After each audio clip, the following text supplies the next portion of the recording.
사이다 무비튼. 우리 시어머니는 감정 표현이 드문 사람이다. 평소에는 웃기도 하지만 금세 무표정으로 변하고 한 가지 감정이 길게 이어지질 않는다. 그렇다고 해서 인간성에 문제가 있는 것은 아니다. 동물에 비유하자면 파충류 같은 느낌이랄까?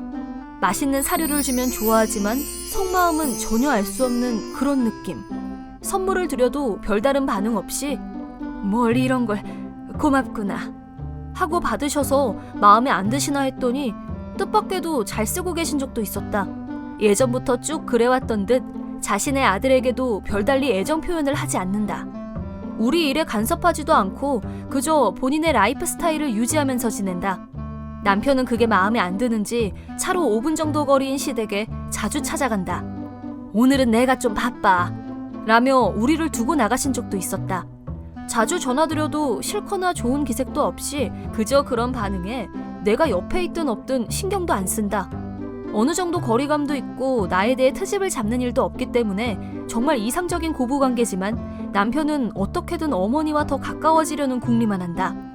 예전에 온천 여행을 간 적이 있는데 숙소에 도착할 무렵 장미지주대를 세우려고 하는데 좀 도와주렴 라고 시어머니에게서 연락이 왔었다. 연락을 받은 남편은 돌아가자!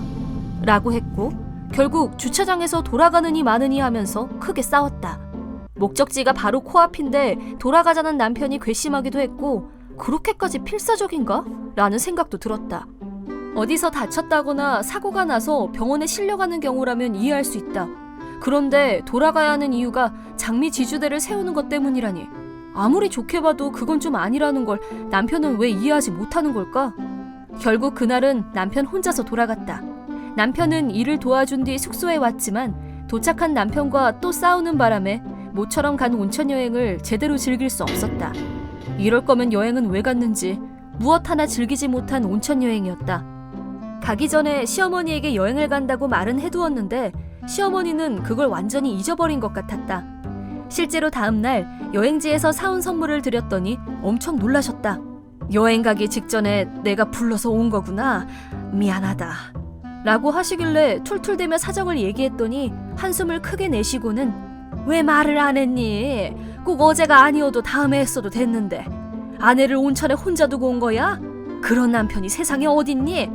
라며 무표정으로 남편을 추궁하셨다. 우물쭈물거리는 남편에게 시어머니는 나는 남편이 그러면 정말 싫을 것 같구나. 이런 아들로 키워서 미안하다. 그날 남편은 의기소침하게 집으로 돌아갔다. 어느 날은 남편과 둘이 걷고 있었는데 뒤쪽에서 시어머니가 자전거를 타고 손을 흔들며 지나갔다. 그런데 내 앞쪽에서 경계석에 바퀴가 걸려 자전거가 휘청거렸다. 다행히 시어머니는 한 발로 넘어지지 않게 버텼지만 대신 자전거가 나를 덮쳤다. 그런데다 남편이 나를 밀치고 시어머니에게 달려가는 바람에 핸들에 가슴을 세게 부딪혔다. 시어머니가 나에게 달려오더니 아이고 괜찮니? 아유 미안하다 라며 일으켜 세워줬는데 엄마 이제 나이도 있으니까 조심 좀 해 라고 시어머니만 걱정하는 남편에게 아픔과 짜증이 섞여 폭발할 것 같았다. 시어머니에게 기대어 일어난 뒤 괜찮아? 라며 뒤늦게 달려온 남편의 손을 뿌리치고는 그대로 집에 와버렸다.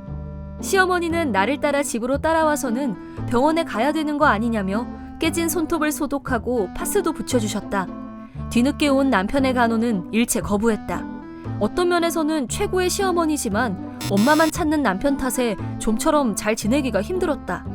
남편만 생각하면 뭔가 분하고 정이 떨어졌다.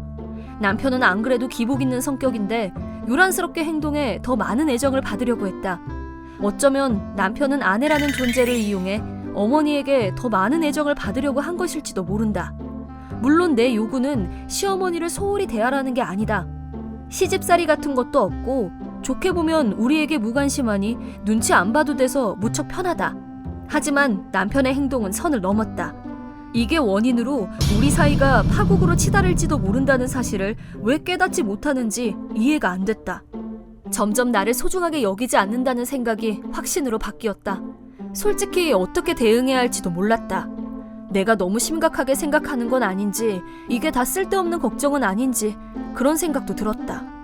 하지만 시어머니와 나 사이에서 내가 무시당할 때마다 짜증이 나고 비참한 느낌이 들면서 가슴이 터질 듯한 기분이었다. 엄마라는 존재가 특별하다는 건 알지만 남편은 아내인 나보다 어머니의 애정을 더 받고 싶어 하는 것 같았다. 하지만 나도 정신적으로 한계였다. 정신과 상담을 진지하게 고민할 즈음엔 남편과 잠시 거리를 두려고 별거를 결심했다. 남편은 말해도 이해해주지 못할 거라고 생각했기 때문에 시어머니에게만 설명하고 친정으로 돌아갔다. 친정에 돌아와 엄마에게 사정을 설명하니 복잡한 표정을 지으셨다. 특별히 시집살이를 당한 것도 아니고 시어머니가 매정하게 군 것도 아니기 때문에 누구한테 화를 낼 수도 없었다. 하지만 남편의 행동을 더는 참을 수 없었다. 남편과 떨어져 천천히 생각해보고 싶다는 말에 부모님은 알았다고 했다. 남편과 함께 산다는 것은 지금 이 상태가 계속 이어진다는 것을 의미한다. 나 자신에게 이 상황을 참을 수 있을지 물어봤을 때 아무래도 자신이 없었다. 이대로 헤어지는 편이 좋지 않을까 하는 생각까지 들었는데 예상치 못한 일이 일어났다. 내가 갑자기 친정으로 돌아간 일에 대해 남편이 시어머니에게 말했을 때 남편은 그 자리에서 대체 왜 그러는 거지? 라며 고개를 갸웃거렸는데 그 모습에 내가 가엾다는 생각이 들었는지 좀처럼 감정을 드러내지 않는 시어머니가 너한테 해줄 얘기가 있다. 평소 남편의 태도가 얼마나 신뢰가 되는 건지 남들이 보면 어처구니 없어 할 행동인지를 엄청 길게 설명하셨다고 한다. 마침 시댁에는 타 지역에 사는 남편 형님 부부가 놀러와 있었는데 이 얘기를 듣고 둘 역시 남편의 말에 어처구니 없어 했다고 한다. 큰동서는 몇 번 만난 적이 있는데 자기 생각을 서슴없이 말하는 타입의 쿨한 여성이었다. 그래서 시어머니에게도 어머님은 감정이 있는지 없는지 헷갈린다니까요 라며 아무렇지 않게 말할 정도로 시원시원한 성격이다. 그런 큰동서도 아무리 생각해도 화가 날만 하네요. 특히 온천 여행일은 거의 악의밖에 안 느껴져요. 만일 제 남편이 그랬으면 정담이가 떨어져서 바로 이혼했을걸요? 라며 단호하게 말했다고 한다. 거기에 아주버님까지 너 자기가 마마보이라는 건 알고 있는지 모르겠는데 그렇게 행동하면 재수씨 기분이 얼마나 나쁘겠냐? 여행을 갔으면 뭐가 먼저인지는 분간을 해야 할 거 아니야. 자전거 사고도 그래. 엄마는 본인 부주의로 넘어진 거고 재수씨는 거기에 말려든 건데 엄마만 챙기고 눈길도 안 줘? 불쌍하지도 않아? 라며 크게 혼났다고 한다. 이제까지 무의식적으로 아내인 나보다 시어머니를 우선시했던 남편의 태도에 대해 아주버님과 큰동서의 지적을 받고 남편도 마음속에서 어떤 변화가 일어난 것 같다. 보름이 지났을 무렵 남편이 친정까지 나를 데리러 왔다. 조금 놀랐지만 부모님도 정말 이혼하면 어쩔까 하며 내심 조마조마했던 듯 둘이서 잘 얘기해봐 라며 집을 비워준 덕에 우리 둘만의 시간을 갖게 되었다. 둘만 남게 되자 남편은 가족들이 충고해준 덕분에 겨우 깨달았어. 온천 여행도 그렇고 자전거 사고도 그렇고 형이랑 형수님이 말해주기 전까지는 이상하다고 생각 못했어. 두 사람에게 하나하나 지적받으면서 자신의 행동이 얼마나 어처구니 없는 행동이었는지 드디어 깨달았다고 한다. 그때까지 자신이 엄마에게 의존하고 있었지만 그게 잘못이었다는 걸 이제 알았기 때문에 앞으로는 고치겠다고 했다. 온천 여행 때처럼 자신만의 감정만을 내세우지 않고 나를 위해 노력하겠다는 남편을 보고 다시 한번 기회를 주자고 생각한 나는 부모님에게 남편과 집에 돌아가겠다고 연락했다. 그 무렵 이미 형님 부부는 집에 돌아갔지만 시어머니는 어서 오렴 이라며 따뜻하게 맞아주셨다. 솔직히 남편이 앞으로 변할지 반신반의했지만 이번 사건 이후 시어머니가 연락해 무슨 부탁을 하면 우선 어떻게 해야 할까? 라며 내게 물어보았다. 그럴 때 내가 내일 가도 괜찮지 않아?